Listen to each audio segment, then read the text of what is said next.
Tanto en la línea de revistas científicas como de editoriales, otro tipo de publicaciones. En primer lugar, me gustaría agradecer a la organización que hayan tenido presente la importancia que cada vez más tienen las revistas científicas y otro tipo de publicaciones en el panorama de la comunicación como una estrategia básica de difusión del conocimiento, de la investigación, de las experiencias que se realizan en este campo. Por tanto, es de agradecer que la organización haya tenido presente esta mesa redonda, algo que está ocurriendo últimamente en casi todos los congresos de prestigio en el ámbito de la comunicación, porque es una forma, en primer lugar, de interaccionar entre editores y autores, conocerse y conocer también las políticas, las dinámicas, las formas de organización de las propias revistas y las publicaciones, dado que esa es la mejor estrategia para saber cómo tener éxito en un proceso, en una aventura para hacer una publicación. En este caso hemos querido plantear una mesa de carácter muy participativo para que, de alguna forma, el focus no esté tanto en los editores, en nuestros problemas, en nuestras preocupaciones, sino más bien en los problemas que pueden tener los autores a la hora de publicar en una revista científica, especialmente, también en alguna colección de una editorial de prestigio. En la mesa me acompañan editores de revistas de mucho renombre en el panorama español, también en el panorama italiano, una nueva revista que ha surgido. Voy a hacer una muy breve presentación de las publicaciones que están presentes en la mesa y a partir de ese momento vamos a tener una breve intervención cada uno. Me voy a incluir yo también por representar una publicación también y a partir de ese momento vamos a plantear el debate con un conjunto de preguntas que hemos preparado todos los componentes de la mesa, más bien pensando en los autores, por tanto en el público, que en los editores.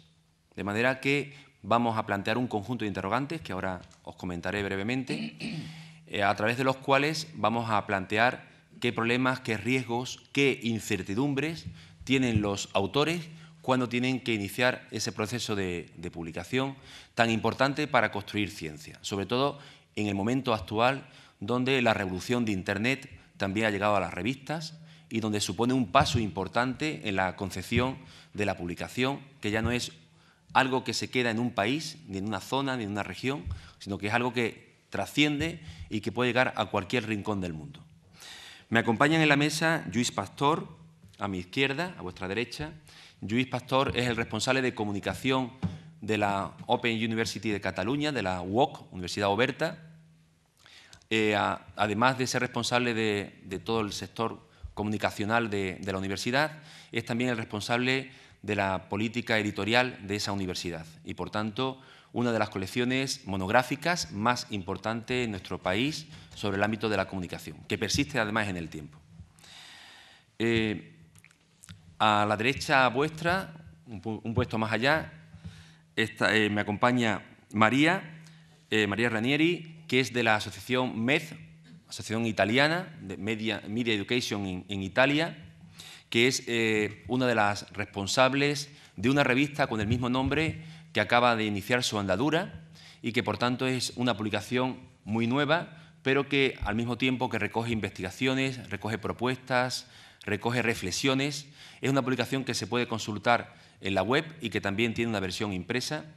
Y es una publicación que se hace conjuntamente con una editorial, con lo cual suman lo que es la vertiente asociativa de la propia MED, de la propia asociación, con el potencial de una editorial privada que se compromete a una difusión bastante importante de la publicación. Más a la derecha tenemos a Charo Lacalle, Rosario Lacalle, responsable de la revista que se publica aquí en esta casa, en la Universidad Autónoma de Barcelona, Análisis, una revista con una tradición altísima, con más de 30 años de antigüedad y que, por tanto, pues es una publicación también de referencia con números estelares que posiblemente Charo después nos cite, en donde ha habido publicaciones de autores de notable prestigio, no solamente españoles, sino también internacionales. Y a mi derecha, a vuestra izquierda, por la otra parte, tenemos a José Manuel de Pablos, que es el editor principal de la revista Latina de Comunicación Social, una revista que desde su inicio apostó exclusivamente por el formato virtual, cuando todavía no se entendía que el formato virtual podía tener el mismo prestigio y el mismo valor que el formato impreso, y que tras ya muchos años de andadura, hoy día es una revista de referencia en el panorama no solamente nacional, sino especialmente latinoamericano, con una fuerte presencia de autores de todos los países de América y siendo una revista de referencia. No solamente quisiera destacar eso, quisiera destacar también que La Latina no solamente es una revista, sino que ha sido un centro neurálgico de formación de otras nuevas revistas que están emergiendo actualmente en el panorama tanto latino como español, y además de formación de editores con congresos para hacer encontrarse a los editores de revistas científicas, con congresos, con bienales de comunicación donde las revistas siempre han tenido un papel estelar. Yo creo que hoy José Manuel es un punto fundamental para entender las revistas en el panorama no solamente hispano, sino latinoamericano. Bueno, y el que preside esta mesa, que como sabéis es responsable de la revista Comunicar. Bien, pues vamos a hacer entonces esa primera ronda, que en principio va a ser corta. Tanto Rosario Lacalle como María Ranieri van a emplear un PowerPoint corto. La idea inicial es que no empleáramos presentaciones audiovisuales, pero en el caso de María estaba totalmente justificado, dado que, como va a hablar en italiano y va a presentar en inglés, era bueno tener un sistema que pudiera entrar por doble vía el mensaje, por dos lenguas. Charo también va a poner algunas imágenes importantes del análisis, que al ser una revista con una tradición muy amplia, quiere recoger algunos puntos neurálgicos que definen esa publicación. Por tanto, vamos a empezar primero los tres que vamos a hacer presentación exclusivamente oral, y a partir de ese momento pues tendremos las dos presentaciones visuales y empezaremos un conjunto de preguntas. Voy a leer rápidamente las interrogantes que queremos plantear, posiblemente no dé tiempo a todo, pero sí nos gustaría que algunas fueran preguntas que vosotros demandarais. Nosotros hemos pensado que algunas cosas de las que podríamos hablar es ¿por qué esta importancia tan quizá absorbente y monolítica de las revistas en el panorama actual? Al menos en el español, hablaba con los compañeros italianos, parece que también en Italia poco a poco esta preocupación de que la revista es la única forma de canal de comunicación, es la única posible, empieza también a surgir en Italia. También en España ha costado trabajo de que esto surgiera.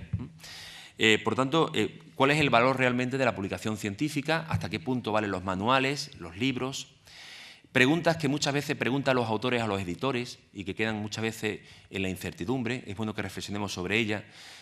¿Una revista porque se publique en Portugal es internacional? Es decir, si un español publica en Italia, ya de por sí es internacional esa publicación simplemente porque esté hecha en otro país, o el carácter de internacional de una revista se basa en otros criterios. ¿Qué criterios para definir que una revista es buena o es medio buena? Porque evidentemente aquí no hay un sí o un no, aunque muchas veces las propias administraciones se basan en decir revistas buenas y revistas no buenas. Posiblemente ese continuum hay que defender un continuum. Otras preguntas, ¿cómo identificar revistas de calidad? Es otro aspecto que muchas veces preocupa a los autores. Tengo una buena investigación, ¿dónde la puedo publicar? ¿Cómo definir que una revista es de calidad? ¿Qué criterios podemos emplear a la hora de definir esa revista de calidad? Otra pregunta atópica que se mantiene es si vale igual una revista impresa o una revista digital. ¿Dónde publicar? ¿En papel o en formato web? ¿Es lo mismo o no es lo mismo? También es importante saber cómo se está moviendo el mercado de los editores. Cada vez más las revistas no se venden, los lectores no pagan por la revista, porque la política de Open Journal System se está implantando a nivel internacional, de manera que incluso las mejores revistas dejan en formato abierto la publicación. Si la revista es gratuita para el lector, ¿quién paga la revista? Porque la revista tiene unos costes de traducción, de revisiones, de maquetación, que todo eso hay que pensar cómo va a ir todo ese negocio, ¿no? Bueno, y como esa podrían ser otras muchas más, los responsables de la mesa tienen esas preguntas en su guión. Podrían ser planteadas esas o otras que se os ocurriera. Podemos hacer una segunda y tercera fase, una primera fase donde la mesa se interroga a sí mismo y posteriormente donde vosotros podráis participar y preguntar, ahora que tenéis aquí cara, tenéis a la vista los editores, preguntar aquellas cosas que creáis que son interesantes y que a veces no habéis podido nunca preguntar.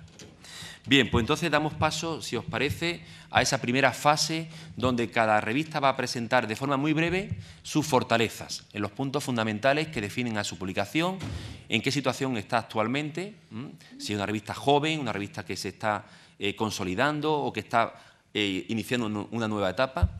Y a partir de ahí ya haremos la segunda fase, que será los interrogantes que he planteado, para una tercera fase daros entrada al público. Bien, pues si os parece bien, vamos a romper un poco la propuesta inicial de orden. Vamos a iniciar, sí, con Lluís Pastor, que era el que estaba inicialmente propuesto.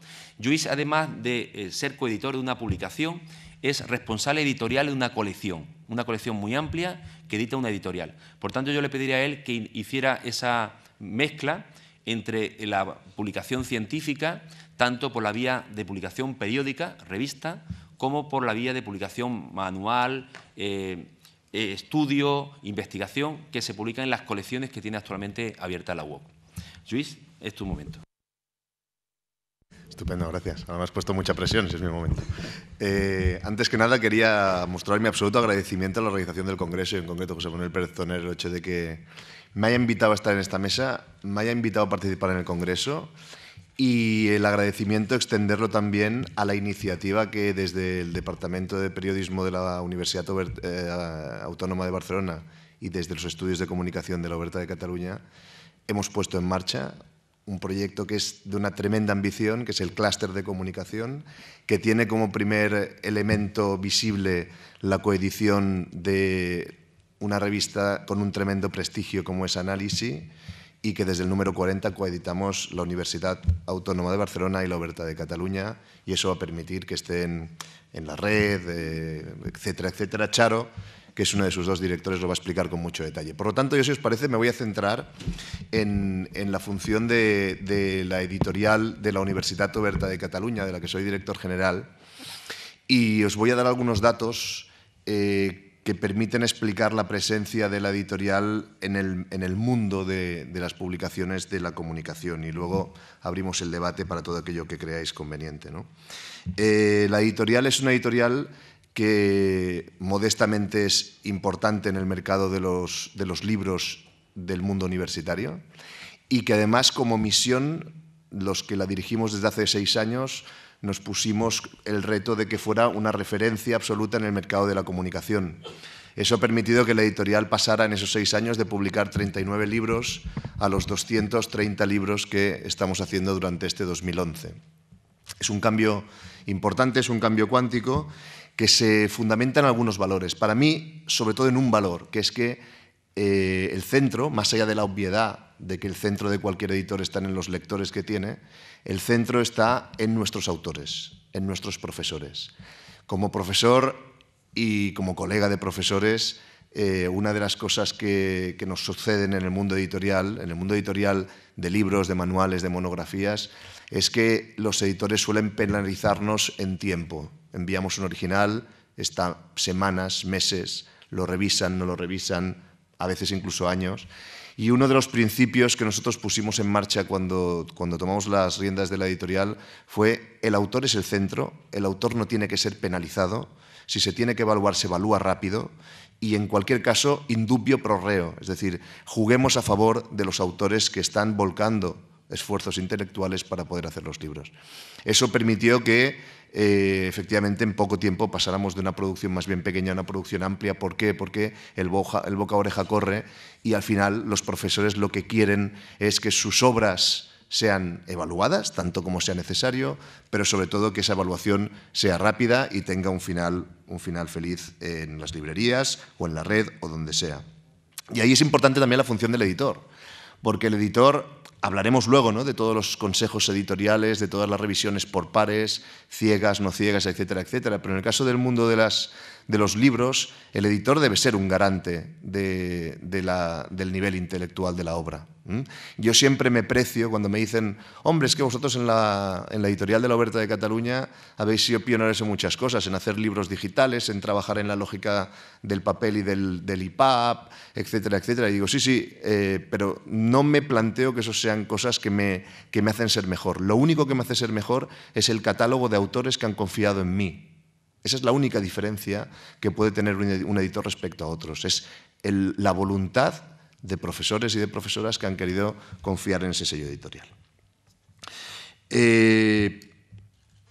Os decía, el editor debe ser el garante, y ya está bien que CNAI a veces no se fíe de los editores universitarios, pero yo creo que los editores somos garantes de la calidad, y además nuestras colecciones, la mayoría de ellas, las que tiene sentido que sea así, tienen consejos editoriales de colegas que revisan los originales, que los revisan rápido y que nos proporcionan pistas para que, en procesos muy formalizados, porque luego hay que formalizar todo eso, nos proporcionan pistas para que sean publicados los libros.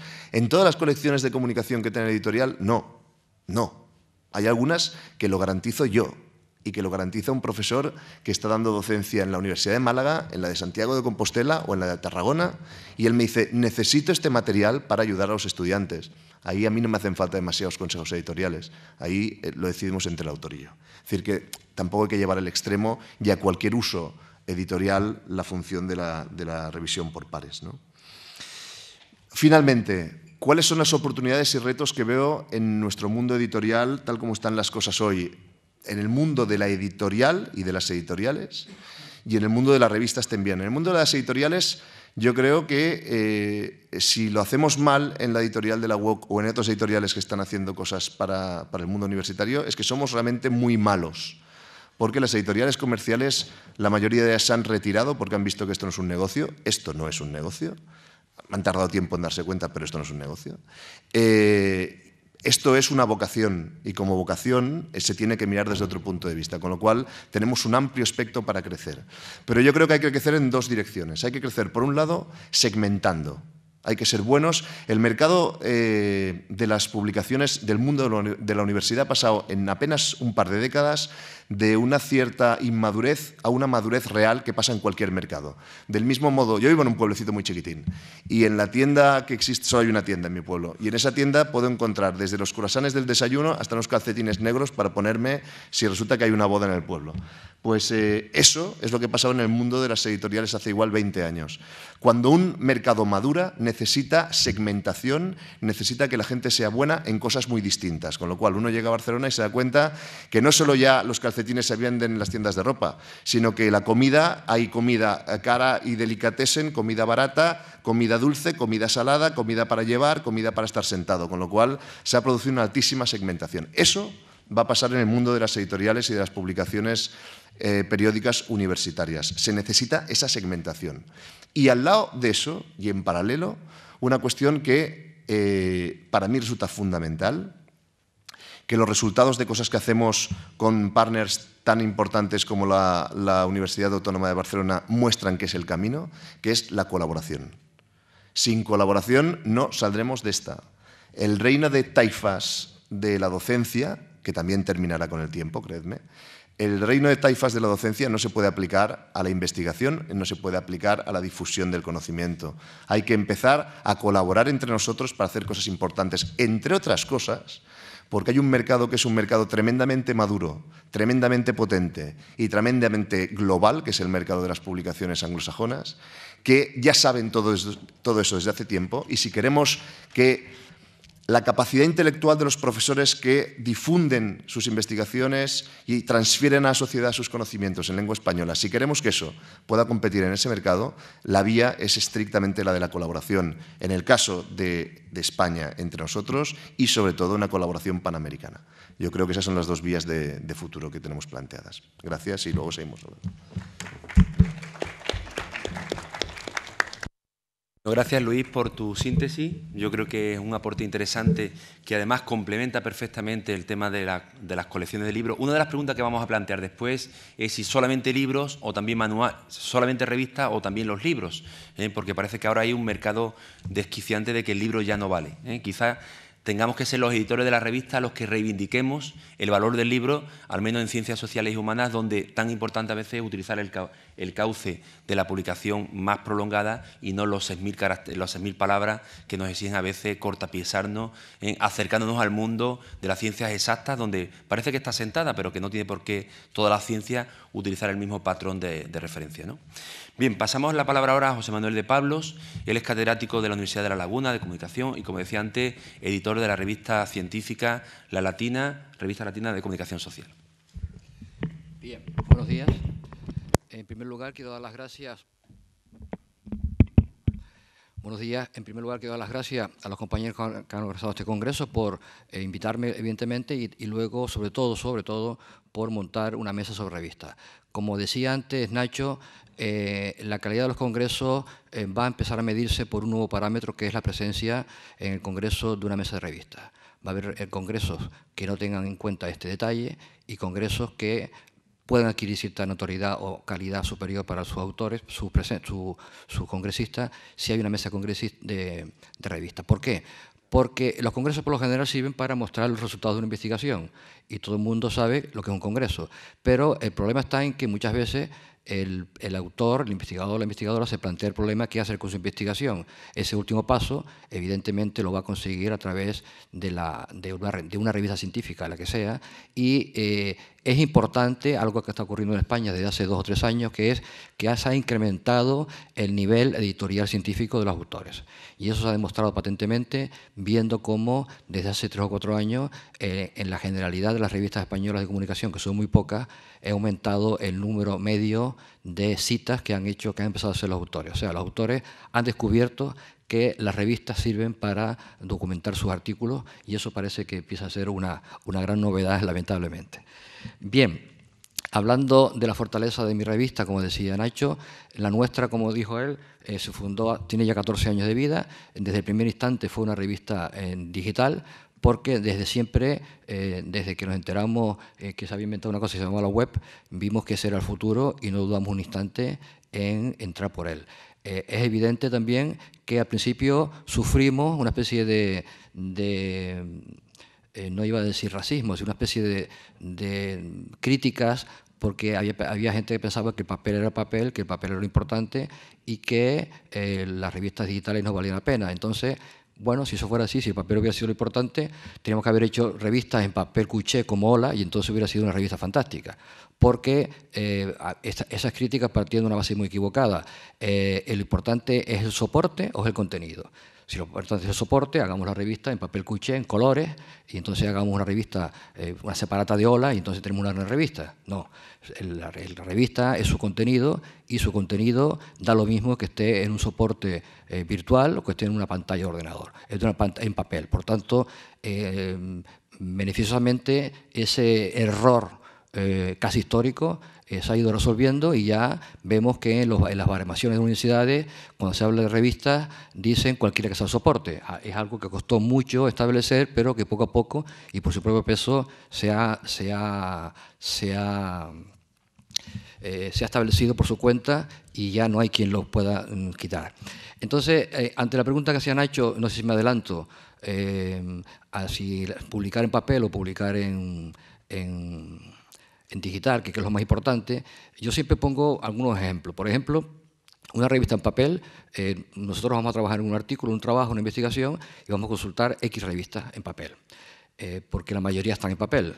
Y algunas que están en papel y que tienen versiones digitales, por lo general no actualizan su web y la web está anticuada y está inservible. Entonces, una revista en papel, en cualquier caso, llega hoy, viernes a las 7 de la tarde, está en la hemeroteca de la universidad, donde solamente la podemos tener, porque es impensable que un autor tenga 7 revistas en su casa, entre otras cosas porque las revistas son documentos que no pueden salir de las hemerotecas universitarias. Entonces, hoy, a partir de las 7 de la tarde, la revista queda muerta de risa y no se puede consultar hasta el lunes a las 10 de la mañana. En cambio, una revista en la web se puede consultar todos los 24 horas del día, los 7 días de la semana, cualquiera que sea el día y cualquiera que sea el lugar desde donde se consulte. Por tanto, la visibilidad de un texto en una revista digital es infinitamente superior al de una revista en papel. Lo que ocurre, claro está, es que es bonito tener nuestro artículo en una revista en papel porque se puede tocar, se puede pasar las hojas, pero la realidad es que la revista digital no tiene ningún tipo de comparación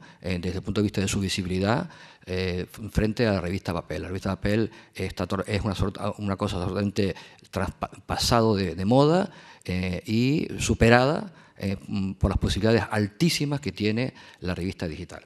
Pero volviendo a nuestra revista, sobre las fortalezas o debilidades, la nuestra le ha costado situarse porque era una revista que se miraba por encima del hombro. Aparte de eso, era la revista que se hacía en la universidad más pequeña, la más alejada del centro geográfico, de cualquier centro geográfico que se mirara, pero con el tiempo eso se ha ido superando y en ese momento es una de las 7 revistas fuentes que hay en el panorama español y tiene todavía dificultades cuando pasa a ser evaluada por algunos analfabetos de la ciencia española, que existen muchos, sobre todo en las agencias de evaluación de revistas, lo cual es bastante lamentable, es uno de los grandes problemas que tenemos planteados hasta tal punto de que algo habrá que hacer. Hay una especie de gestión a través de la Asociación Española de Investigación en Comunicación para evitar esos atropellos que desde algunas entidades de evaluación hacen personas que no saben de qué están hablando, que no son científicos, no son profesores y que evalúan con las gafas puestas al revés. Entonces, la nuestra, por ejemplo, es una revista. Hay 2 tipos de evaluaciones. Hay una evaluación en la que tú te presentas y hay otras evaluaciones en las que tú, sin presentarte, te evalúan. Evidentemente, a mí me parece que son más importantes aquellas en las que sin que tú te hayas presentado te han evaluado personas que ni te conocen ni que tú sabes que están evaluándote.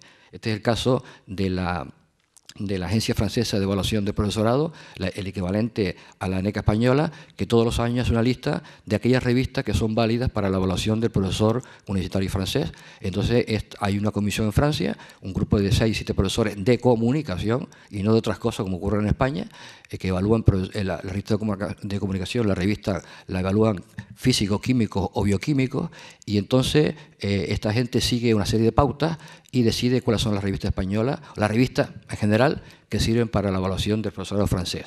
Es evidente que el número de pautas para la creación de una revista son las mismas. Es muy difícil inventar una nueva pauta porque son 30 y tantas las que hay. Entonces, el problema está no en la definición de esas normas de calidad, sino en la aplicación de esas normas de calidad. En el caso, por ejemplo, de una evaluación ciega en un país extranjero, de una gente que no te conoce y en la que tú te has presentado, parece que ahí puede haber una mayor índice de neutralidad en el momento de elegir. Cuando, por ejemplo, ocurre que la evaluación se hace en una entidad donde hay otros intereses, no digo inconfesables, pero sino intereses o cuestiones que están al margen de la propia convocatoria, en el caso español, por ejemplo, publicada en el Boletín Oficial del Estado, y luego se salta la convocatoria y intervienen otras cosas extrañas y bastante escandalosas en ocasiones, si quiero luego me extiendo en esto del escándalo, pues entonces, en el caso español estamos un poco vendidos, y para mí es más importante ver la pantalla de la Columbia University, donde están todas las bases de datos, donde están nuestras revistas, que no verme en alguna de las evaluaciones escandalosas que se hacen en este país nuestro.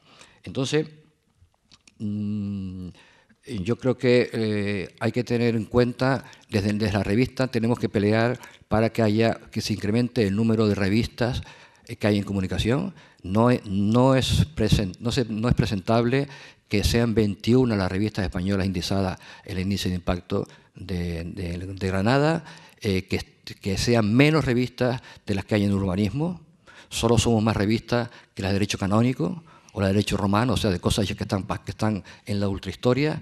Es inconcebible que eso ocurra y por eso yo quiero poner aquí, con permiso del compañero, una nota crítica, porque me parece que es un error que Análisis pasa a ser editada por 2 universidades. Yo creo que lo ideal hubiera sido que la UOC hiciera una nueva revista y la UAB siguiera con su... La UAB no, un departamento de la UB siguiera con análisis y el resto de los departamentos de la UB hicieran otras tantas revistas. Hoy, como digo, somos 21 revistas y somos el 30% de ellas, 7, son revistas de impacto, de revistas fuente, que son revistas en que una publicación en ella implica un quinto de un sesenio. Entonces, si en lugar de ser 21 revistas fuéramos 30 revistas, el número de revistas fuente de 7 pasaría a 10 y el autor español tendría que decidir en mayor número de revistas, en 10 frente a 7, para elegir su artículo. Esto origina que las 7 revistas fuentes estemos colapsadas todo el tiempo, que algunas publicamos 40, 50, 60 artículos y recibamos casi 200 artículos, con lo cual hay más de 100 artículos que se quedan sin publicar, lo cual de ninguna manera implica que no sean de calidad, sino que especialmente no caben porque no hay cabida, porque en el no sé qué palabra emplear, en el maligno sistema de calidad que existe, revistas como Comunicar, que publican un gran número de artículos, o sea que donde hay una gran generosidad editorial, pues luego es castigada en el momento del índice de impacto porque se divide el número de citas por el número de artículos. Por tanto, hay que pensar lo importante que es aumentar el número de revistas, porque en comunicación tenemos que llegar en los 5 próximos 6 años a llegar a un número de 50 y tantas revistas. De lo contrario, va a haber el colapso actual va a seguir, y el colapso, de una parte, es evidente, lo sufren los editores, que tienen que gestionar 200 artículos para publicar solamente 40, pero también, sobre todo, lo van a sufrir los autores, porque ven que sus artículos tardan mucho más en salir y al final, igual después de mucho tiempo, no sale. En cambio, si el abanico donde publicar artículos en revistas de calidad, en revistas que aseguran una parte de un sesenio, fuera mayor, este problema sería más suave y sería menos grave como es hoy. Lo dejo aquí, luego seguimos. Bueno, agradecemos a José Manuel sus palabras, siempre muy críticas, pero bueno, yo creo que la ciencia se construye con la crítica, y es la única forma de ir avanzando en un campo que está muy por hacer, porque la irrupción de las tecnologías ha supuesto también para los editores una auténtica revolución, no solamente la prensa diaria, sino también las publicaciones científicas. Bueno, yo voy a hacer una síntesis muy rápida de mi publicación, para después dar paso a María y a Charo. Bueno, Comunicar se siente en esta casa como en su casa, nunca mejor dicho, ¿no?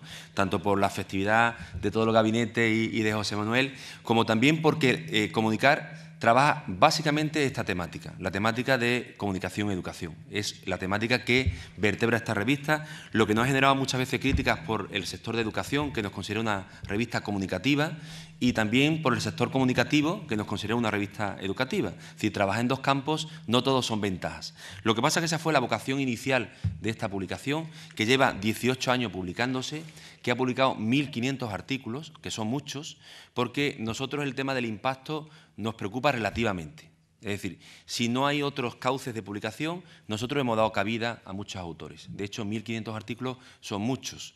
Posiblemente la revista que más ha publicado artículos en los últimos 15 años. Pero bueno, ha sido una vocación de esta publicación de dar cabida y entrada a muchas reflexiones, propuestas, experiencias y sobre todo investigaciones desarrolladas por los educomunicadores de este país, que son muchos, aunque a veces muy aislados, ¿no? Comunicar es una revista bilingüe que desde hace ya 3 años se publica íntegramente en español e en inglés, porque tiene una vocación internacional decidida y porque alcanzar otros mercados supone emplear la lengua franca, que necesariamente es el inglés. Es una revista, como decía, con 18 años de antigüedad, que además está presente no en un índice de impacto, sino en 182, en catálogos selectivos, catálogos hemerográficos, portales especializados, directorios selectivos, es decir, en un conjunto de índices internacionales. De hecho, tenemos dos personas dedicadas exclusivamente a avanzar en el tema de la visibilidad de la revista a nivel internacional. Eso nos hace que ya en Hong Kong, en zonas que tradicionalmente era imposible llegar a revistas europeas, pues cada vez más estamos penetrando, ¿no? El tema de la visibilidad también es tan importante que para nosotros no es impreso digital, aunque va a ser un debate que después vamos a sacar. Son las dos cosas. Nosotros consideramos que todavía el mercado papel tiene un amplio espectro. De hecho, por ejemplo, nuestra revista, el Ministerio de Cultura, la compra para 300 bibliotecas de todo el Estado, con lo cual nos permite estar también en zonas que normalmente una revista científica no llega, en bibliotecas públicas, provinciales, en que, bueno, pues también tienen posibilidad de tener la revista a través de subvenciones competitivas que lanza el Ministerio de Cultura. Por supuesto, una revista que cuida mucho su formato, no solamente el formato formal, sino la revisión por pares. Nosotros no utilizamos 2 evaluadores por artículo, sino 5 revisores por cada artículo. Siempre los revisores son tanto de Europa como de América, es decir, no solamente seleccionamos revisores nacionales. Cuidamos mucho el sistema de gestión de los manuscritos, utilizamos una plataforma de gestión profesional, que es la del Ministerio. Nos preocupamos por la presencia internacional de la revista a través, por ejemplo, del DOI, que es algo que yo creo que toda revista que se precie debería de tener, porque es una etiqueta que permite mover el artículo en sistemas de búsqueda internacionales. Somos una revista que no tenemos un soporte de una institución pública, y esto es importante, no tenemos muchos recursos económicos, está editada por una asociación profesional no lucrativa, que lleva 22 años funcionando, tipo MED. Nosotros llevamos 22 años, desde el año 88, creo, 89, y que, bueno, que hace la revista siempre en convergencia pues, con organismos públicos. Este último número se ha editado en colaboración con el Consejo Nacional de la Televisión de Chile, con UNICEF Chile y con universidades chilenas, con lo cual hay siempre una preocupación internacional de hacer que la revista tenga una fuerte presencia, no solamente en España, sino también en Latinoamérica. Como decía, es una revista especialmente dedicada a la educomunicación y, por tanto, esa es nuestra temática central. Cuando llegan artículos de comunicación política o otro tipo de vertientes de la comunicación, nosotros lo rechazamos porque somos una revista, como decía Lluís, que busca una segmentación, porque pensamos que la revista también tiene que tener una parcela específica. Quizás eso fue una de las virtudes principales que nos permitió entrar en 2007 en el JCR, que para nosotros no es la tabla de salvación de nada. Es decir, está en el índice norteamericano, que por cierto, como decía José Manuel, responde a unos patrones farmacéuticos de la Thomson Reuters, pues no es más que, bueno, pues un reconocimiento internacional de ser la primera revista en español que entra en un índice donde de las 50 revistas que existen, 49 son en inglés y una en español en 2007. Y esa exactamente era Comunicar. Por fortuna ahora han entrado 4 o 5 revistas más, una mexicana recientemente, Convergencia, y varias españolas. Pero, sin duda, lo importante no es estar en un índice, es tener una línea progresiva muy definida, donde se da apertura no solamente a investigadores consagrados, sino también a noveles, a gente que están haciendo su tesis doctoral y que tienen algo interesante que publicar.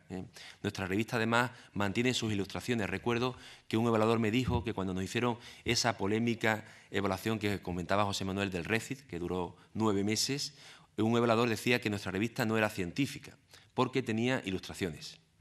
Y tener ilustraciones pues era algo que había que criminalizar. La revista debe ser de una columna y a texto completo y con una portada, con una capa que no cambie nunca, que no mude, porque si no, no tiene ese valor de ciencia, que debe ser oscura y monolítica.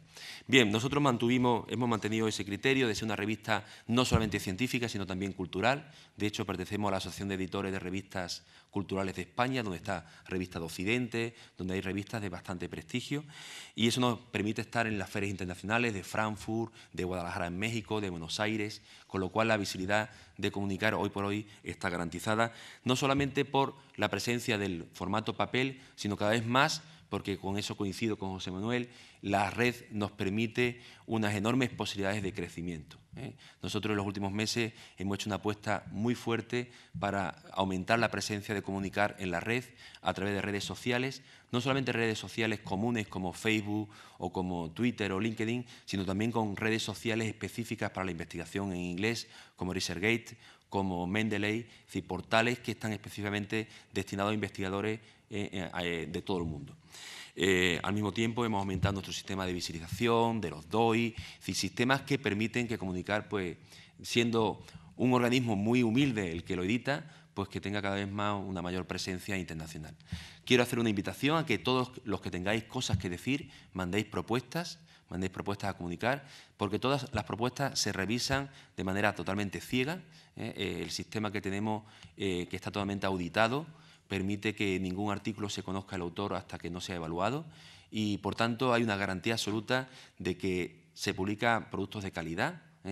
El nivel de rechazo de comunicar es muy alto, también lo tengo que decir porque no os quiero defraudar. Nosotros actualmente estamos publicando 1 de cada 10 artículos que llegan, por tanto hay un índice de rechazo del 90%. Pero bueno, el que esté interesado y crea que tenga productos de calidad debe creer que está en ese 10% posible de publicación. Por tanto, os invito a que colaboréis con esta revista porque se construye justamente con los que estáis aquí, con los que aportáis la ciencia en este campo que, como decíamos ayer en otra mesa, solamente ha de crecer en los próximos años, tal como lo están exigiendo los organismos internacionales. Muchas gracias y doy paso ahora a María Ramírez. Bueno, a Charo mejor que está en la... Sí. Y después María, ¿vale? Perfecto. María. Ah, sì. No, passa nada. Diamo Charo. Sì. No, tu. Scusate, buongiorno a tutti, grazie per questo invito. No, da igual. Sì, Maria. Ragazzi, perdona, non intendo spagnolo, inglese, francese.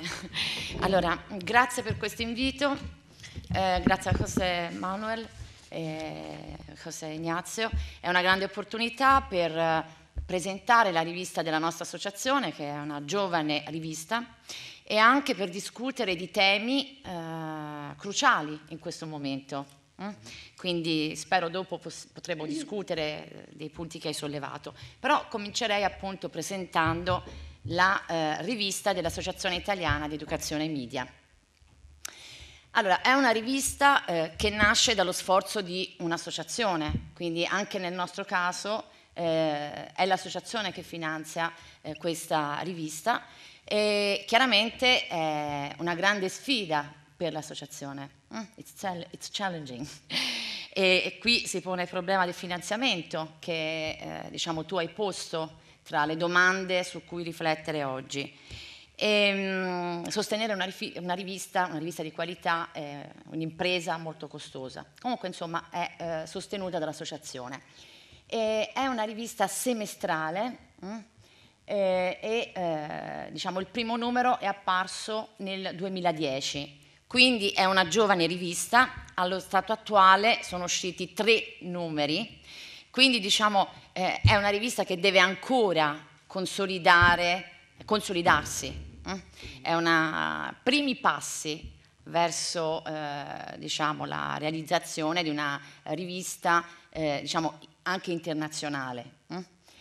Viene pubblicata sia in formato elettronico, che quindi in formato digitale, che in formato cartaceo, quindi c'è una doppia versione, proprio perché si riconosce l'importanza diciamo del digitale, che come diceva il collega precedentemente accresce la visibilità. Oggi non si può non avere anche una versione digitale, però rimane affezionata anche al formato cartaceo e diciamo, ha un elemento innovativo la rivista, ossia cerca di integrare la versione digitale all'interno di una comunità online, cioè c'è una online community around the review. E questa comunità è fatta di abbonati, associati, accademici, pratici, che proprio perché sono abbonati possono poi scaricare direttamente il contributo da internet e partecipare ad una discussione su gli articoli insomma sulle proposte. È pubblicata in italiano ma presenta anche degli abstract in inglese. La lingua è un altro grande problema di cui si deve discutere, specie per noi italiani, perché lo spagnolo si parla diciamo, in molti paesi, è una delle lingue più, forse dopo il cinese o prima del cinese, non lo so, ma insomma lo spagnolo è una lingua molto parlata, l'italiano no. E quindi per noi italiani la lingua è un problema dal punto di vista della divulgazione scientifica. Quindi necessariamente prevediamo quantomeno l'abstract in inglese. Qualche altra informazione di base?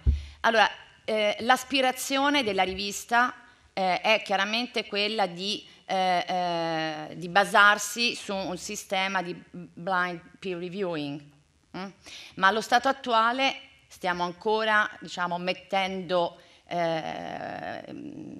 oleando il sistema, no? Siamo in the process of, non ancora completamente ultimato. Sapete tutti benissimo, voi che avete un'esperienza anche decennale nella gestione delle riviste, che diciamo, la realizzazione di un sistema di blind peer reviewing richiede molto sforzo organizzativo, tempo, maturità, esperienza. Noi siamo una giovane rivista, il nostro obiettivo è quello di arrivare ad un sistema di questo tipo, ma siamo all'inizio.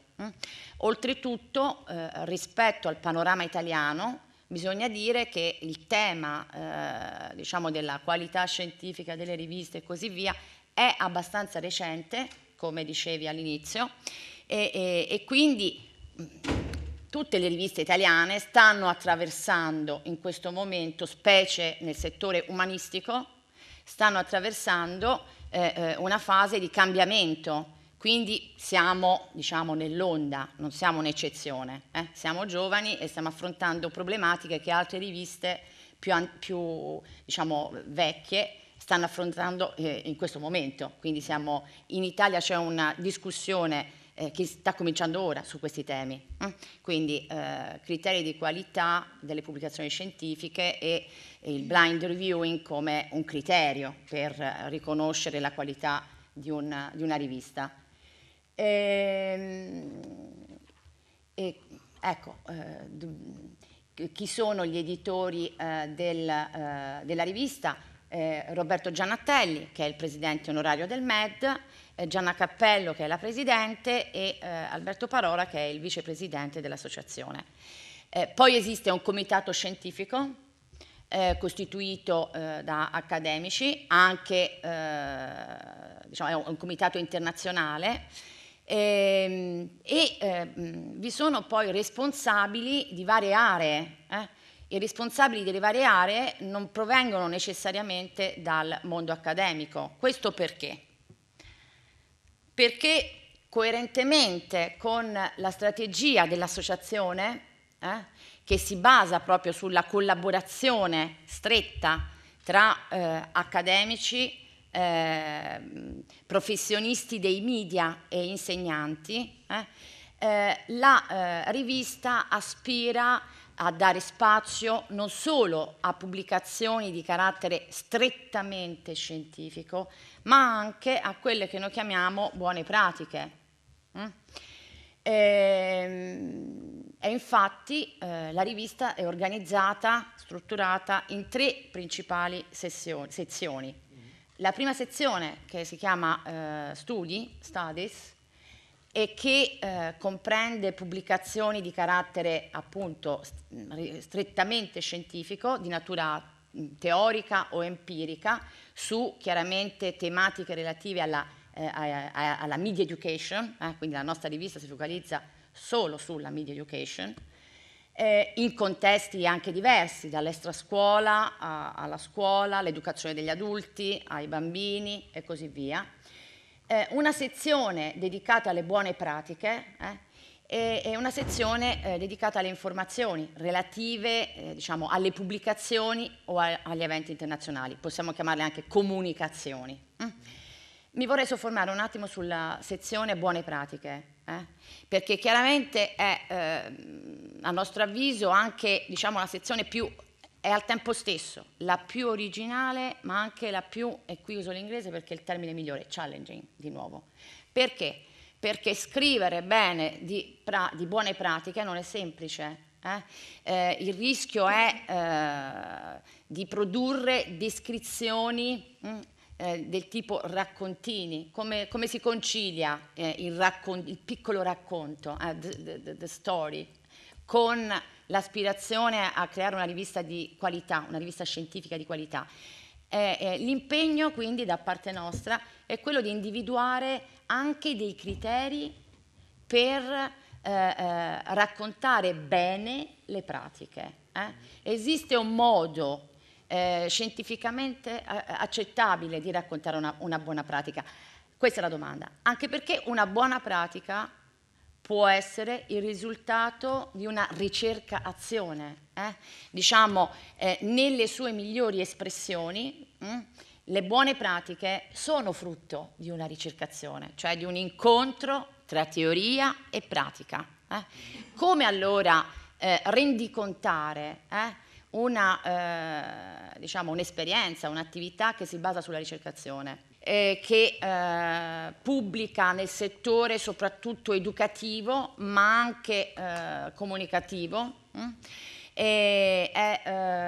sempre per questo editore, con questo editore il MED ha una propria collana, quindi interessante il tema che poni, no? Rivista, libri, noi siamo già in questo cammino perché abbiamo sia la rivista che una collana che ha al suo attivo diversi volumi pubblicati sul tema della media education, e sempre con questo appunto editore molto noto che ogni anno organizza un grande convegno in Italia. L'ultimo convegno ha avuto una presenza di oltre 150.000 persone e nel prossimo convegno che l'editore organizzerà a novembre il MED sarà presente con un proprio stand. Quindi diciamo ci sono delle buone premesse per fare un grande lavoro. Certamente dobbiamo lavorare come associazione su il blind, l'attivazione, no? La messa a regime, si dice, di un sistema di blind peer reviewing, 1, 2, sul miglioramento della visibilità internazionale della rivista. Queste sono le principali sfide che per una giovane rivista oggi si pongono. Grazie. Gracias, María, por tu italiano tan transparente. Yo creo que todos hemos comprendido perfectamente tu discurso. Bien, pasamos, por tanto, a Charo Lacalle, que, como saben, es coeditora de la revista Análisis, de esta casa, que nos va a presentar un poco los hitos más importantes de esta publicación, y ya después pasaremos a la segunda fase, de abrir un poco el debate entre nosotros y con el público. Buenos días a todos.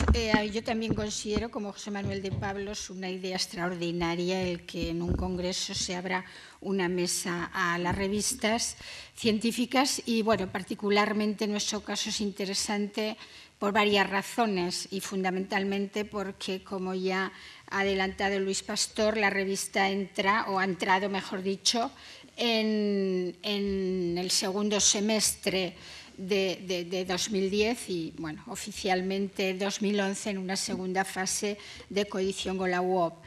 Me gustaría muy brevemente, porque ya sé que vamos mal de tiempo, echar una mirada al pasado, que creo que en el caso de Análisis es, aparte de ilustrativo, obligatorio, y una rapidísima mirada al futuro en relación con lo que vamos a hacer, con lo que estamos ya haciendo. Os hago notar, en primer lugar, que Análisis tiene 31 años y, bueno, de alguna manera hay una semejanza con un dicho, una manera de decir que se viene utilizando mucho en los últimos años en España, y es que se suele decir que por cuestiones de problemas del mercado laboral, de trabajo, etcétera, etcétera, los hijos se quedan a vivir con los padres hasta que tienen 30 años y a los 31 vuelan, ¿no? No sé si la metáfora puede servir para Análisis, pero bueno. Como decía brevemente, voy a presentar 3 números históricos.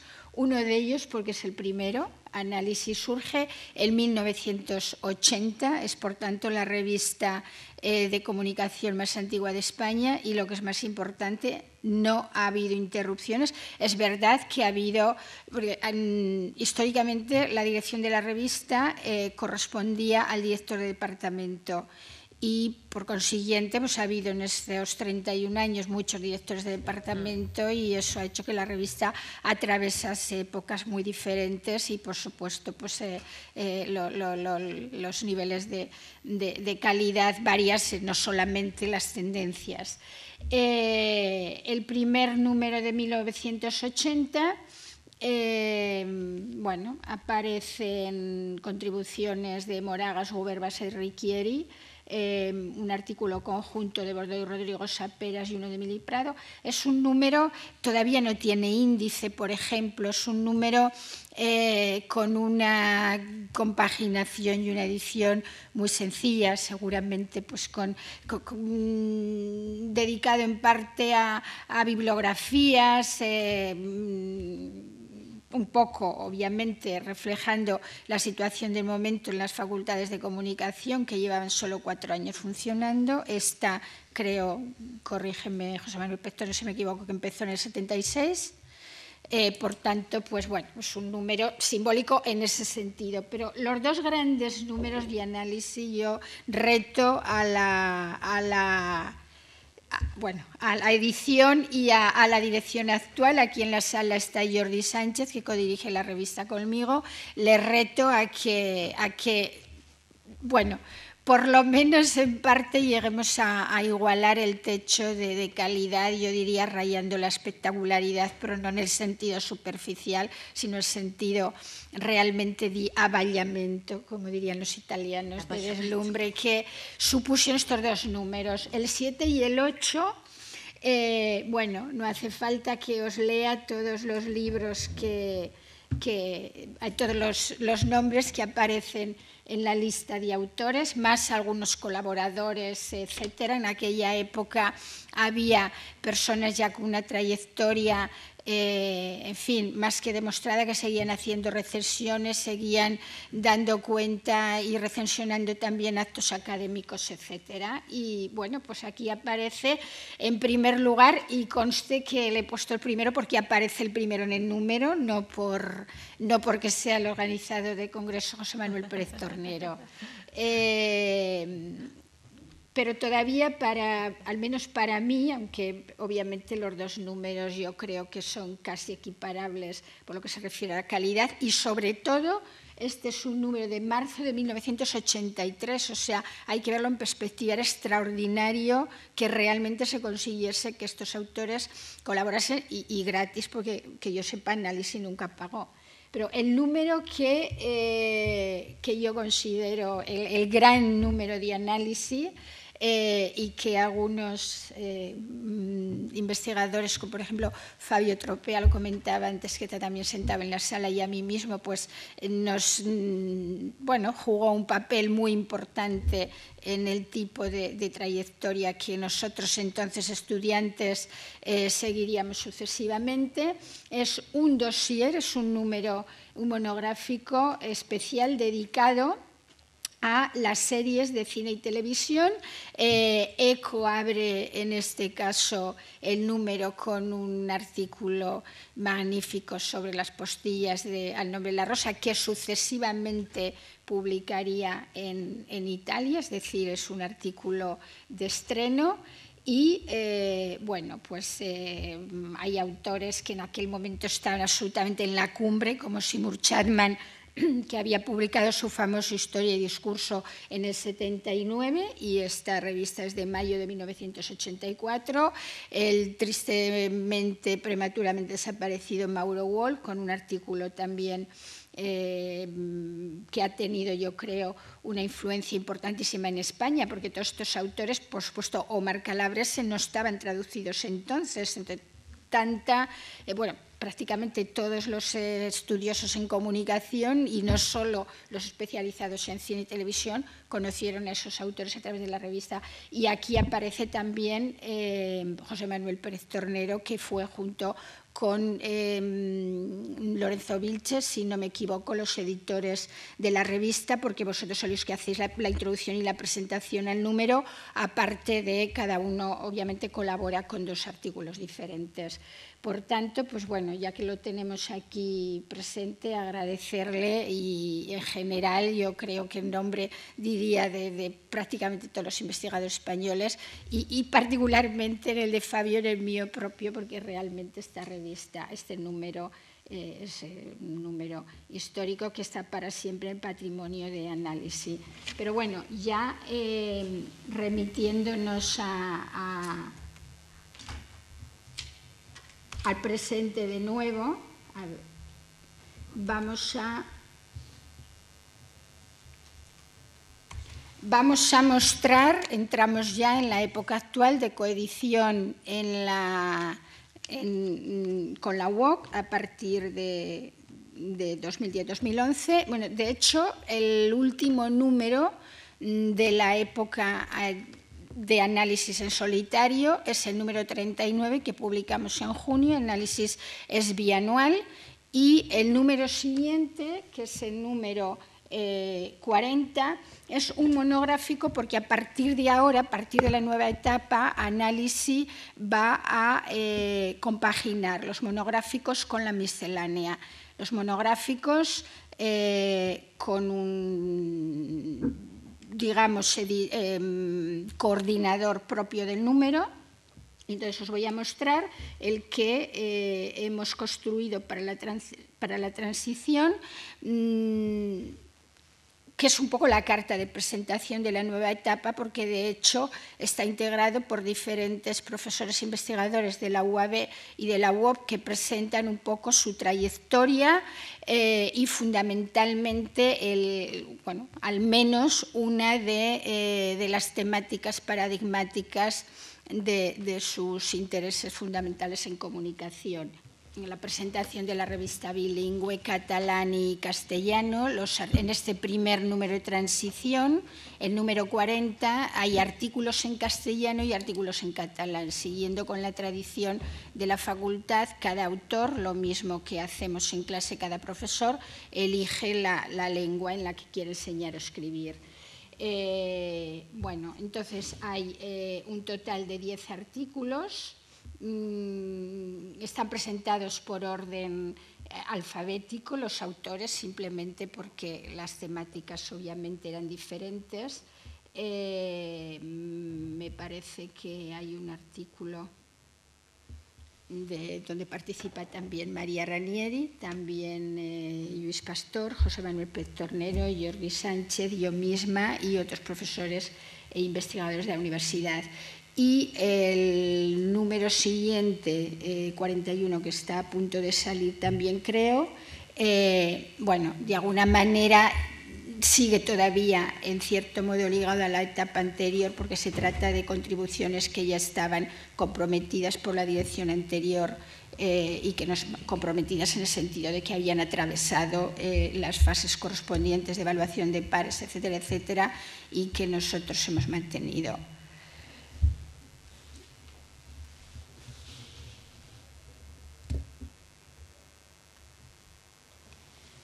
No, en principio no me alargaría mucho más. Si acaso pues en sala quieren preguntar alguna cosa, ya iríamos contestando. Bien, pues gracias, Charo. Bien. Vamos a pasar a la segunda fase.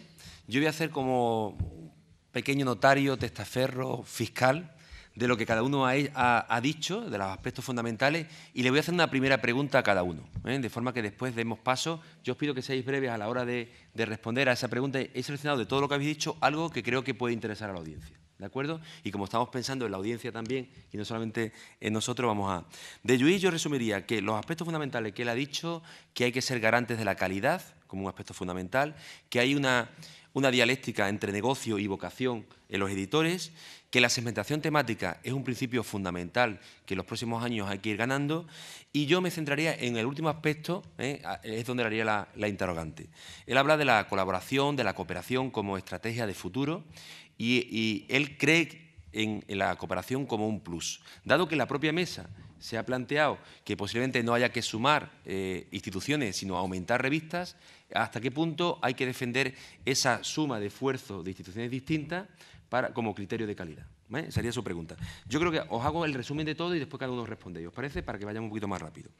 De José Manuel de Pablos, resumiría los aspectos fundamentales que yo creo que él ha dicho es que el panorama de nuevas revistas de comunicación, que la comunicación es un sector que tiene que modificarse porque es minoritario en el ámbito español, que por tanto tienen que surgir nuevas revistas, quizá avaladas, apadrinadas por las actuales, que frente al soporte papel él opta radicalmente por el soporte digital, porque aumenta, incrementa la visibilidad, que el sistema de cita es un sistema implantado, en el que él cree, pero que al mismo tiempo tiene trucos y trampas que habría que intentar desterrar, porque a veces tiene efectos perversos, que las agencias de calidad hay que recuestionarlas, porque a veces los que están en esas agencias no tienen real conocimiento de cómo funcionan las revistas y de cuáles son sus estrategias de calidad.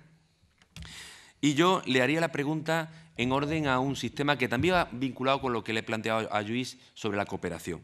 Él es miembro de una red de revistas de comunicación que se ha creado en España, las revistas que de alguna forma están mejor situadas. Él habló de revistas fuentes. Yo estoy seguro que más de alguien de la sala no sabe lo que es una revista fuente y por tanto me gustaría que él centrara su intervención, si lo estima, en la importancia de la revista fuente y la importancia de la cooperación asociativa de las revistas de primer nivel. Con María, que fue muy transparente en su italiano, creo que ha centrado en la importancia del peer review, lo ha dicho varias veces, como un sistema que ellos creen que tienen que implantar en la revista. Ha hablado del financiamiento, de las dificultades, de la importancia de la cooperación con instituciones privadas, como por ejemplo editoriales. Ellos trabajan con Ericsson. De la importancia de que las revistas mantengan el espíritu práctico. Ellos tienen una sección dedicada a buenas prácticas. Creo que es muy importante que las revistas no se vayan solamente a una esfera de lo teórico y que recopilen también en las ciencias sociales, donde nos movemos, no todo es investigación empírica. Ahora muchas revistas, y me incluyo, estamos obsesionados de que los índices de impacto nos exigen que la mayor parte de los artículos sean de investigación empírica con muestra, población, experimento. Ese modelo es un modelo no necesariamente el único que sí existe en las ciencias sociales, ¿no? Y por tanto hay que reivindicar la reflexión y otras estrategias que hemos empleado, el ensayo, como formas de comunicación con valor científico exactamente igual que el experimento más conductista que pregonan algunos como único modelo de referencia de ciencia.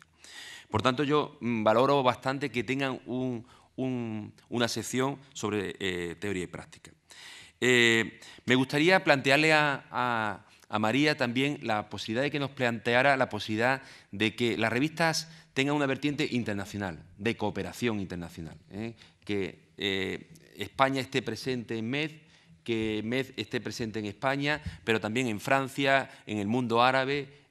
Creo que Educomunicación es ya un movimiento internacional. Este congreso es una prueba. Ayer hablaron por la tarde 8 personas y las 8 eran de países distintos.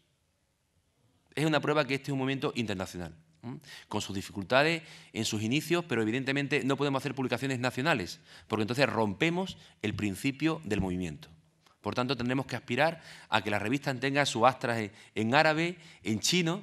José Manuel es defensor también de esos dos idiomas porque son idiomas que finalmente van a ser muy importantes en el mundo del presente y del futuro. Por tanto, me gustaría que planteara si hay posibilidades de abrirse, salir de las fronteras nacionales que son locales y abrirse al mundo. Y con Charo, bueno, creo que ella también ha planteado temas muy interesantes, una revista que es histórica, que además fue puerta de entrada de autores que no habían sido traducidos al español y que, por tanto, yo creo que también ahí puede la trayectoria del pasado de análisis que ahora retoma una nueva fase de cooperación con sistemas OJS, como hemos visto, que es evidente por el formato, que es un JS, pues sería bueno también que nos dijera un poco qué esperan de esta nueva etapa de cooperación con otra universidad y con una apertura y con una trayectoria muy fuerte. De cualquier manera, aunque ellos van a intervenir ahora brevemente, ya yo creo que podríamos incluso adelantar la tercera fase y a medida que vayamos hablando podéis ya hacer preguntas, ¿de acuerdo? Por ejemplo, si decimos cosas que no entendéis, como OJS, que son términos del legajo de los editores, de los terminados que empleamos los editores, podéis plantearlo porque realmente creo que es una terminología totalmente novedosa y que es normal que la gente no lo sepan. Y si no se preguntan, nunca se sabrá, ¿no? Por tanto, si os parece, damos paso, pero ya podéis intervenir si lo creéis conveniente. Lluís. Estupendo. Nada, pues me encanta que hayas focalizado en el concepto colaboración de los 5 minutillos que os he propuesto, porque creo que es el concepto bueno, y me encanta que haya habido una aportación crítica de un colega a quien respeto, porque me siento cómodamente instalado en los debates de ideas con toda la vehemencia que haga falta. Efectivamente, colaboración y segmentación no son conceptos contrapuestos, son conceptos tremendamente complementarios. Si siguiéramos el hilo de una posibilidad, que además nos planteamos también, porque permitidme que os diga que puedo representar la parte docente como decano de la Facultad de Comunicación de la Oberta de Cataluña, con lo cual esas reflexiones en profundidad las hemos tenido con el profesor Sánchez Navarro y con otros profesores de nuestros estudios.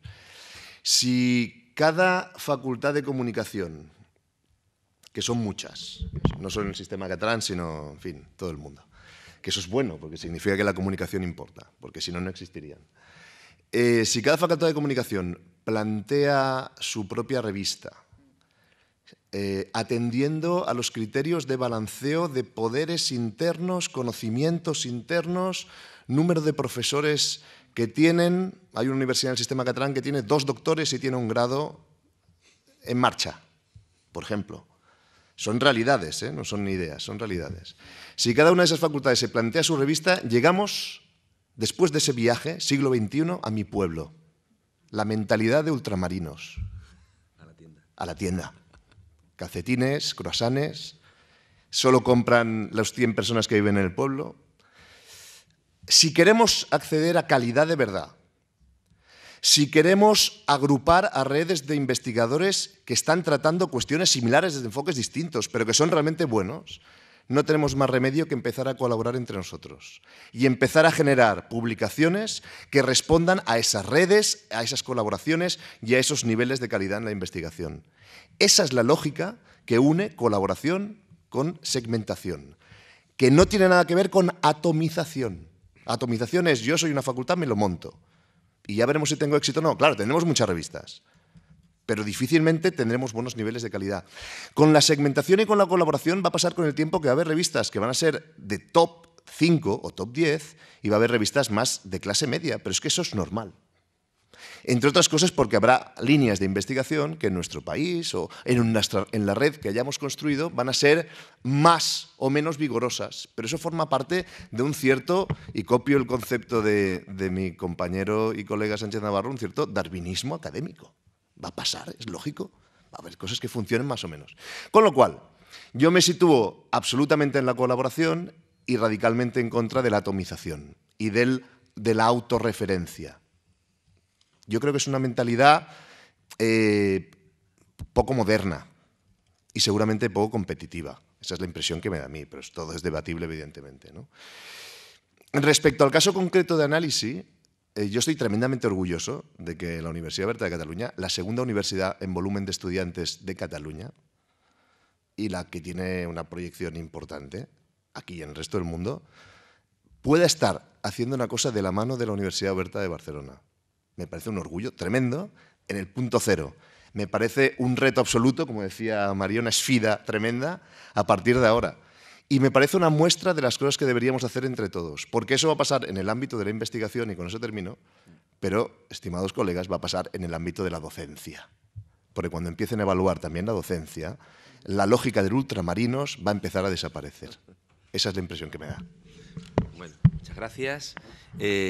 Creo que pasamos a José Manuel, ¿no? Y después, si queréis, podéis intervenir. Sí, la nuestra, me olvidé antes, es una revista en inglés y en español, porque, vamos, defender que las revistas tengan que ser en inglés yo creo que es innecesario. A estas alturas de la película es innecesario. Es una revista que también tiene el DOI. Nosotros, de alguna forma, somos una hija lejana de Nacho y siempre lo seguimos porque es un maestro en manejarse por estos procelosos mares de la edición en sitios extraños, y siempre lo hemos seguido y nos ha ido muy bien. De hecho, cooperamos íntimamente, estrechamente, y de hecho, lo digo siempre que puedo, compartimos la editora junta de Relaciones Internacionales, Carmen Fonseca, una compañera de su universidad, que seguramente la mayor experta que hay hoy en la Universidad Española en lo relativo a bancos de datos de fuera de España y ese mundo extraño que para los profesores, que además estamos en una revista, es una cosa muy difícil de meter el diente. En cambio, ella es la gran especialista que comparte, porque tiene mucho vigor, su labor magnífica en comunicar y magnífica, doblemente magnífica, porque la veo todos los días en la revista Latina. Nosotros hace tiempo decidimos algo sin saber que eso existía, yo no sé si entonces existía, que es lo que se llama el Open Peer Review. Somos la única revista que publica los informes de los artículos que se publican. ¿Por qué se publica un artículo? El lector pensamos que algún día quiso saber por qué se publica este artículo, por qué no se publicó. Entonces va acompañado de una pequeña página donde los revisores dicen cuáles son las virtudes del informe y lo firman. Con lo cual, estamos convencidos de que, evidentemente, que el revisor que sabe que su artículo se va a firmar con su firma va a intentar hacerlo del 10, porque con su firma o su prestigio. Se publica el informe definitivo, porque puede haber un primer informe que ponga pegas al texto. Ese informe con pegas al texto, con objeciones, con recomendaciones, se manda a los autores probablemente siguen las recomendaciones y hacen una segunda versión. Por tanto, en la segunda versión del artículo ya no vale la primera versión del informe, que normalmente, por lo general, lo cambian los revisores en el sentido de que la crítica que hacían ya la quitaron y ya la dejan de hacer. Por tanto, luego nos hemos enterado que es un movimiento que se llama el Open Peer Review, y nosotros a partir de hoy seguimos haciéndolo, a pesar de que hay críticas que dicen que hay personas que estiman que los informes no se deben publicar, que deben quedar en el corazón de la revista. Nosotros creemos, somos la revista seguramente más transparente del mundo mundial, somos la única revista que tiene una página con la situación de los artículos, de forma que cada autor sabe que su artículo entró a tal fecha en la revista, puede consultar en qué fecha se envió a los revisores, y cualquier revisor puede ver el estado de la cuestión de todos los artículos que han entrado en su fecha más o menos, e incluso, algo muy importante, antes de mandar un artículo pueden ver 15 o 20 informes de 15 o 20 artículos y ver si al suyo le pueden decir algo semejante, e incluso en el caso de artículos rechazados se publica el informe, esta vez sin firma, para que los autores puedan ver, hombre, a mí me pueden decir esto, voy a evitarlo, a mí me pueden decir esto otro, voy a evitarlo. He visto que aquí han dicho 10 tipos de objeciones, y ya la ha curado la revista, mi artículo, y esto no lo van a decir. Creemos que es una guía muy importante para los autores. Y luego,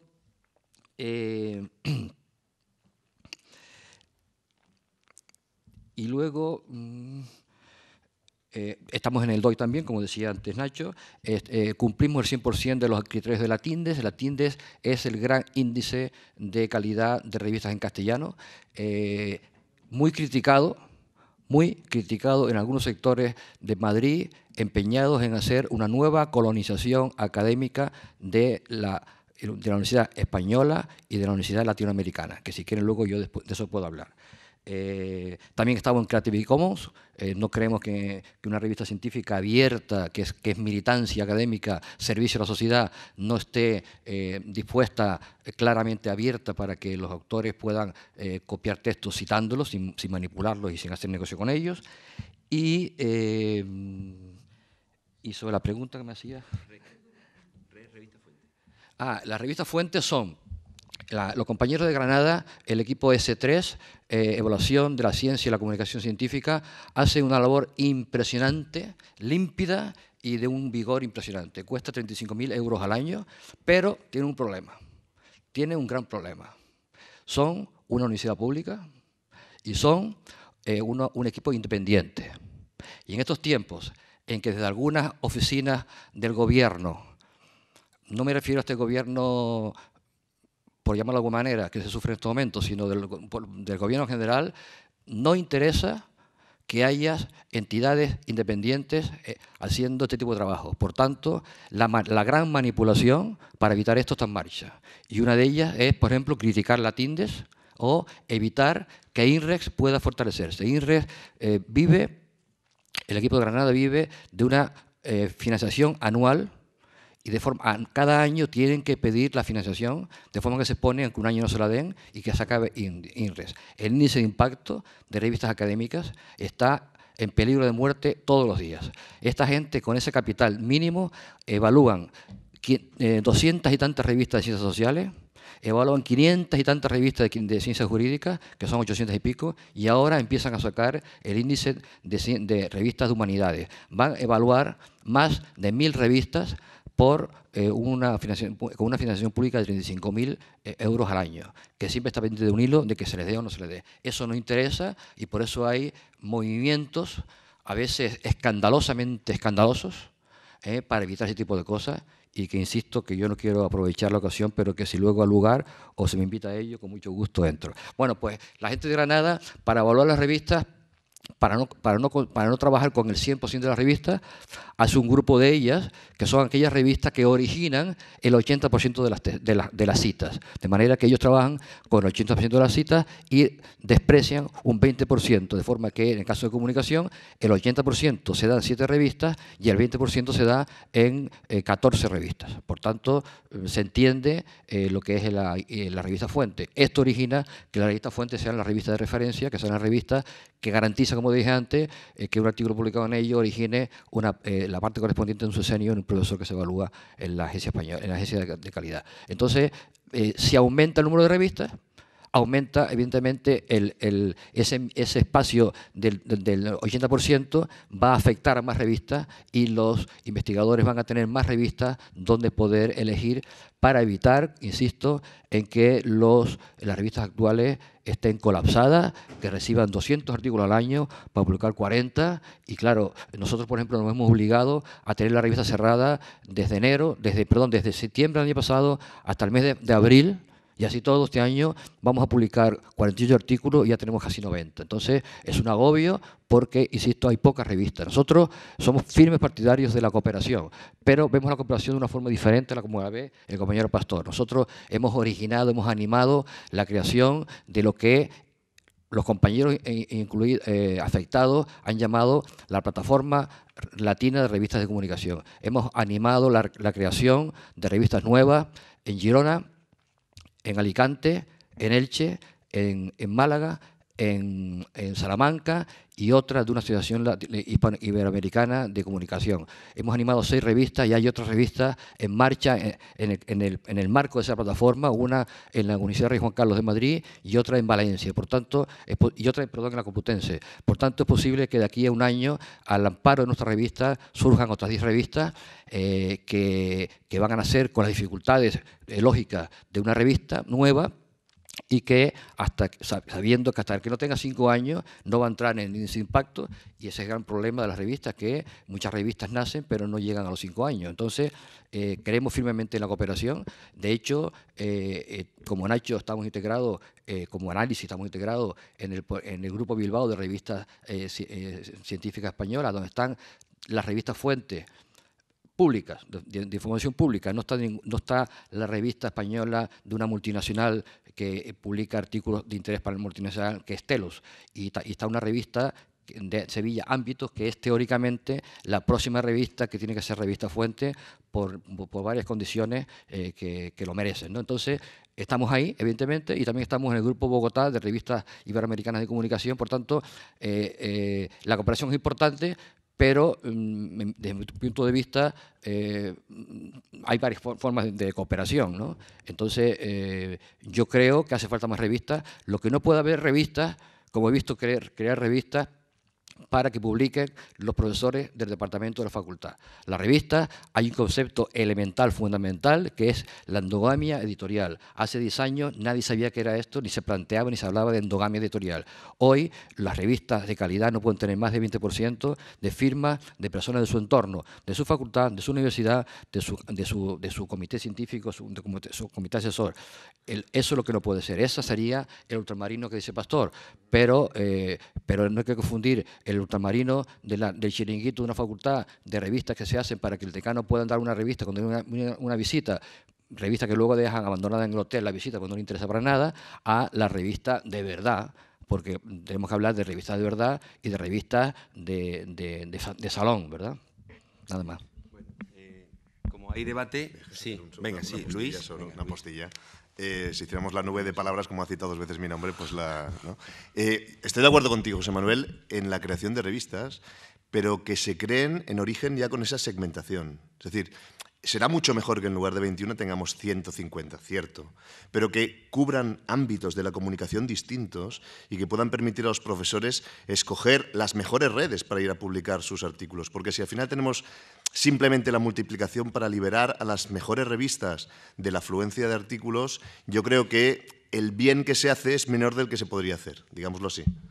Me da la impresión a mí, ¿eh? Es decir, cuando yo digo colaboración y segmentación, no digo que se mantengan solo 21 revistas, sino digo esas que funcionen, pero cuando se creen nuevas, que posiblemente, que es lo que está pasando en el mundo, digamos, de las revistas anglosajonas, que es un mundo más maduro, es que las revistas académicas, las revistas científicas tienen un foco determinado, no son tan generalistas y eso permite que incluso los investigadores sepan a qué tipo de publicaciones tienen que orientar sus investigaciones para que tengan el mayor impacto posible.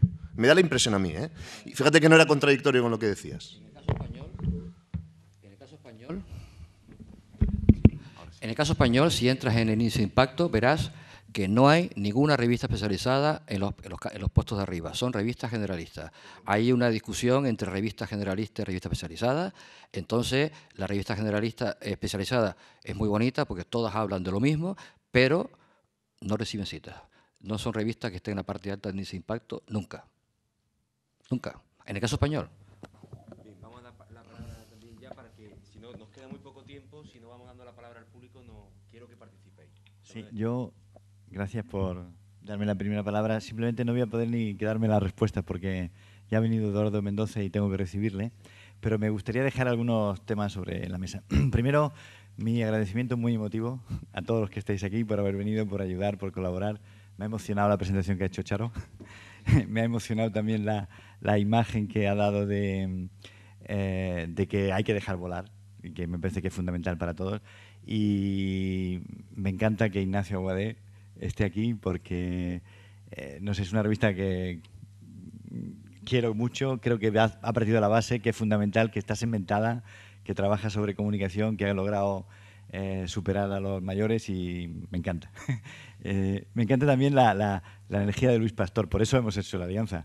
A ver, yo creo que hay que combinar el hecho de que, a ver, yo no sé si soy padre, hijo o medio pensionista, en el sentido de que a mí me quedan entre 15 y 20 años para jubilarme, pero cuando empecé yo tenía 20 años, pero creo que la apuesta que tenemos que hacer nosotros es que no hay una generación perdida, que la gente pueda publicar. Para eso es importante mezclar, por un lado, la política de autor que ha defendido Luis Pastor en libros, en revistas, en todo, y la revista de rigor, porque lo nuestro no solamente, y estoy de acuerdo en el razonamiento que hace José Manuel, pero hay que apostar por los primeros cuartiles internacionales. Es una apuesta geoestratégica. Entonces, hay que mezclar rigor y política de autor. Apoyo al autor naciente y política de rigor, porque si no nos engañamos nosotros mismos.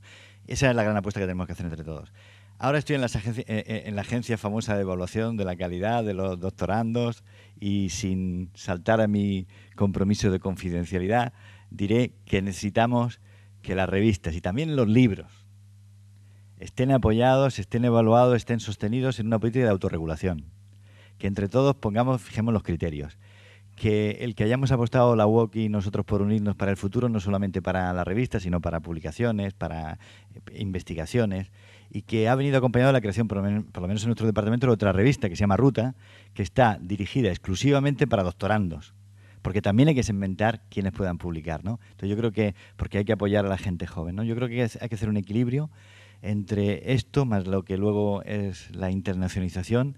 Me encanta también que esté aquí María, Alberto, Luciano, porque me recuerdan, bueno, son también un poco como comunicar, nacen de la base, se asocian nacionalmente, lanzan una revista independiente y yo creo que entre todos tenemos muchísimo futuro. Le agradezco mucho, José Manuel, también que haya puesto en cuestión algunas de nuestras convicciones y que nos apoye. Y yo estoy convencidísimo de que dialogando con todas las instancias podemos dar un salto adelante. Pero que necesitamos dar un salto adelante, simplemente hay que pensar que Europa no es el centro del mundo, no es el ombligo del mundo, que hay miles de millones de personas que piensan de otra manera y que tenemos que dialogar con ellos. Lamento irme, pero Luego ya a las 12:30 venimos con Eduardo Mendoza y empezamos la otra sesión. Ya me contaréis. De todas maneras, os pido que autoricéis que este debate, que está casi solo, como se está grabando por televisión, lo podemos retransmitir íntegro por varias televisiones latinoamericanas, si vosotros queréis. De modo que no os sintáis solos en la sala, porque van a ser muchos los que van a ver el debate. Muchas gracias a todos y perdón por irme. Bueno, se llama y me consta que desde Colombia nos están siguiendo, porque ayer recibí correos diciéndome, oye, me ha gustado mucho lo que has dicho en tal sitio, con lo cual este debate está transmitiéndose y escuchándose a miles de kilómetros de aquí. Y, por supuesto, si se graba y se redifusiona, pues mucho mejor. Bueno, María, ¿te tocaría a ti intervenir? Grazie. 3 osservazioni rapide. La prima sulla domanda perché oggi le riviste sono così importanti, una mia osservazione. Piaccia o non piaccia, così si dice in italiano, c'è un consumismo dell'informazione e anche un'accelerazione del processo di produzione dell'informazione che chiede strumenti più agili. Una rivista è più agile di un manuale. Per un autore, no? Dal punto di vista della disseminazione delle proprie ricerche, la rivista è un canale più immediato. Quindi diciamo, la velocità dell'informazione in qualche modo sta imponendo la rivista nel bene e nel male. E certamente questo però ci deve far riflettere anche su chi scrive articoli, chi scrive manuali, cioè manuali, libri, saggi. Di solito manuali, libri, saggi sono monografie di un autore. La rivista richiede tipicamente la collaborazione anche di più autori, perché sono ricerche. Quindi solleva anche un po' dei problemi su equilibri politici, accademici, che di solito c'è il professore che magari scrive il libro, no?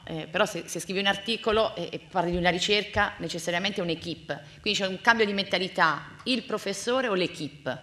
È un problema grosso che si porta dietro il tema rivista o monografia. Primo. Secondo, collaborazione, sì, no? Ma in generale io credo che la collaborazione ha sempre un valore positivo.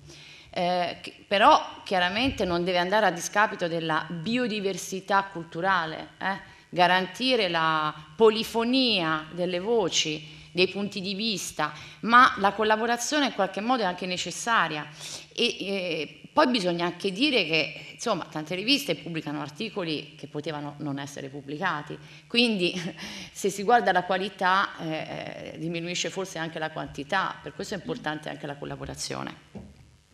Terzo, open, è un termine che ritorna quando si parla di riviste. Open review, open access anche, è un altro tema importante oggi. A me questo termine piace, io ho una grande simpatia per il termine open, pubblico, perché la scienza è un'attività pubblica. O si mette in discussione quello che si dice o è un dogma. Quindi la scienza ha bisogno di apertura, di questo termine, open, è il sale, no? È il nostro nutrimento, l'apertura. È interessante questa proposta che faceva il collega dell'open reviewing, anche se, quindi del rendere trasparente il processo di revisione, lo trovo importante. Bisogna assumersi la responsabilità di dire perché sì, perché no, è giusto. Però non sono sicura che sia positivo firmare la revisione. Perché? Per esempio, io faccio parte di un panel di revisori. Arriva l'articolo del professore con cui io ho lavorato e trovo che questo articolo non è buono o ha delle... capito? L'anonimato è un modo per poter parlare liberamente di quello che va e di quello che non va. Capito? Quindi trasparenza dei criteri, trasparenza del processo. Io quando faccio reviewing scrivo anche 3 pagine e quelle 3 pagine è come scrivere un articolo per me. Veramente vorrei anche pubblicarli. Pubblicare le mie revisioni, però mi rendo conto che se il mio nome appare questo mi può creare dei problemi perché se c'è qualcuno più potente, c'è un problema di potere, diciamocelo, nell'accademia. There is a problem of power too, political power in academia. So, può essere difficile anche per il ricercatore, per esempio, dire che l'articolo del professore ha delle debolezze, quindi l'anonimato può essere garanzia di una migliore revisione del prodotto culturale. Poi c'è un altro momento, quello dell'open access, che può essere trasformato anche in un momento di discussione pubblica. Quindi diciamo, la discussione può continuare anche dopo. Vabbè, avrei tante cose, ma basta. No sé si me expliqué bien. Yo decía que nosotros publicamos firmados los informes positivos. Los informes negativos no aparecen con firma. Solo positivo. Solo positivo. Scusa, non ho intendito. No. Solo le revisioni positive. Ci devo pensare.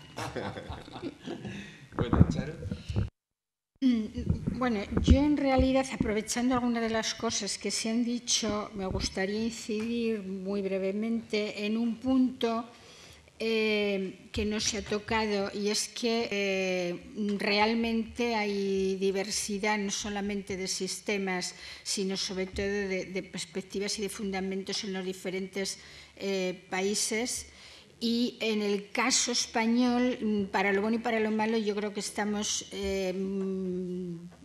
pendientes, sino dependientes del modelo anglosajón. Digo esto porque yo estuve precisamente hace 10 días en Milán y surgió este tema de esta mesa redonda por diferentes razones. Entonces yo, hablando con gente, como por ejemplo Emilio Buonanno, Fausto Colombo, Ruggero Eugeni, etc., me comentaban que en Italia la referencia sigue siendo el libro y que las revistas a mucha distancia no se aprecia necesariamente como positivo a fecha de hoy, según se me dijo. La cuestión de la evaluación a pares ciegos, sino al contrario, se considera que bueno, que sí. Las revistas parece ser que alternan la evaluación a pares con la elección por parte del Consejo Editor. Cuando dicen alternan, pues claro, no se sabe lo que puede haber dentro. Pero bueno, al margen de eso, en Francia también he estado recientemente en Francia y también surgió el tema. Y más o menos la situación yo creo que es más parecida a Italia que al caso español.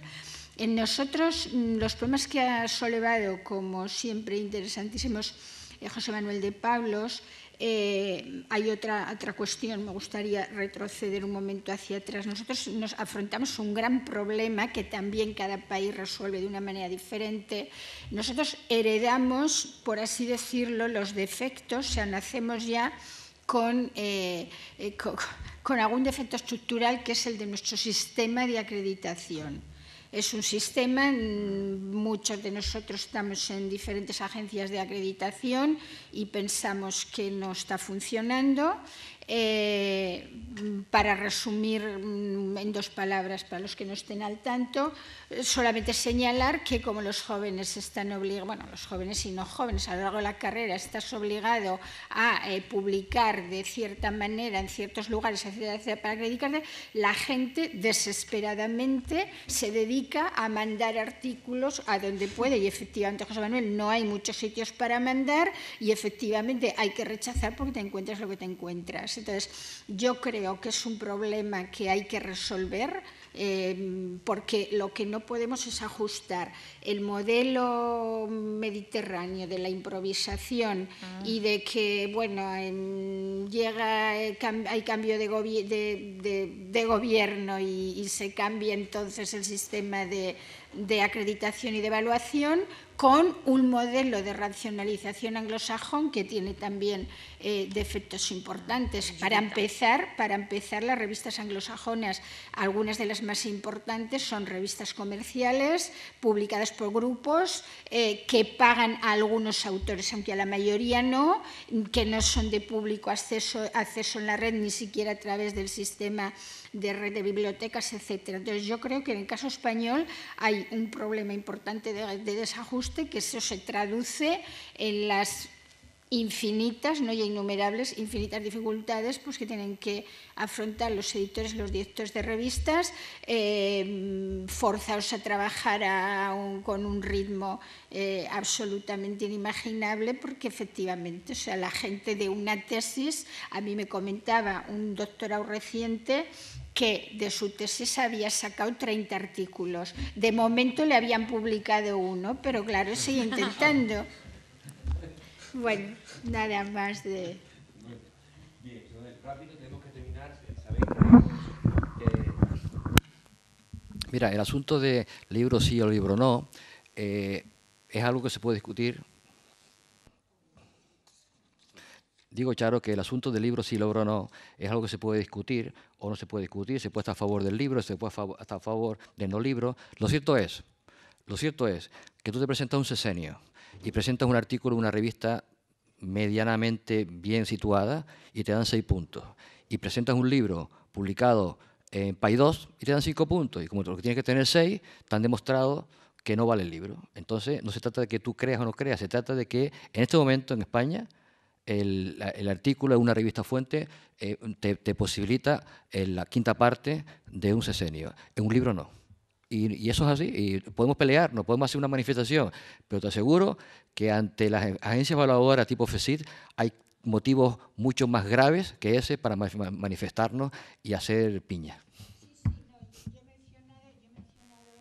Porque es el tema que nos ocupa de alguna manera, pese que está directamente ligado, pero efectivamente, o sea, yo creo que hay una serie de problemas estructurales de base que condicionan, en este caso, el ámbito editorial, obviamente también otros ámbitos. Bueno, yo voy a pedir disculpas porque no podamos dar la palabra al público. Como vamos a tener ahora un coffee break y podemos seguir conversando, os invito a que ataquéis a los editores en el café y le hagáis todas las preguntas que queráis, que por desgracia no hemos podido plantear aquí porque tenemos que respetar el tiempo para la conferencia de Eduardo Mendoza. Así que muchas gracias por vuestra asistencia y continuamos, si queréis, ahora en el pasillo y en el coffee break. Gracias.